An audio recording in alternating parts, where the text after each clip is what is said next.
রাকিব, এদিকে আয়। জি স্যার বলেন। তুই বলে ঐশীরে ডিস্টার্ব করস? কে বলছে স্যার? ঐশী আমাকে বলছে। স্যার এবারের মতো মাফ করে দিন। এবারের মতো মাফ করে দিলাম, পরবর্তীতে জানি তোকে ঐশীর ধারের কাছেও না দেখি। জি স্যার। তুমি স্যারের কাছে বিচার দিছো কেন? তুমি আমার সাথে শুধু শুধু ঝগড়া করো কেন? আচ্ছা, তোমার সাথে আর ঝগড়া করবো না। আচ্ছা রাকিব, চলো আমরা ঘুরতে যাই। কোথায় ঘুরতে যাবা? আসো যাই। এটা কই নিয়ে আসলা? জায়গাটা তো অনেক সুন্দর। জায়গাটা অনেক সুন্দর, তাই তোমাকে নিয়ে আসলাম এই জায়গা।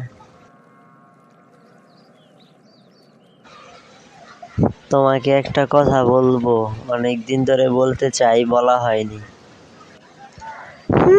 বলো, কি বলবে? আসলে তোমার সাথে থাকতে থাকতে আমি তোমাকে ভালোবেসে ফেলেছি।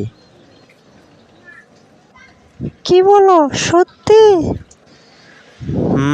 সত্যি, আই লাভ ইউ। সত্যি কথা বলতে, তোমার সাথে থাকতে থাকতে আমারও তোমাকে অনেক ভালো লাগে। I love you two.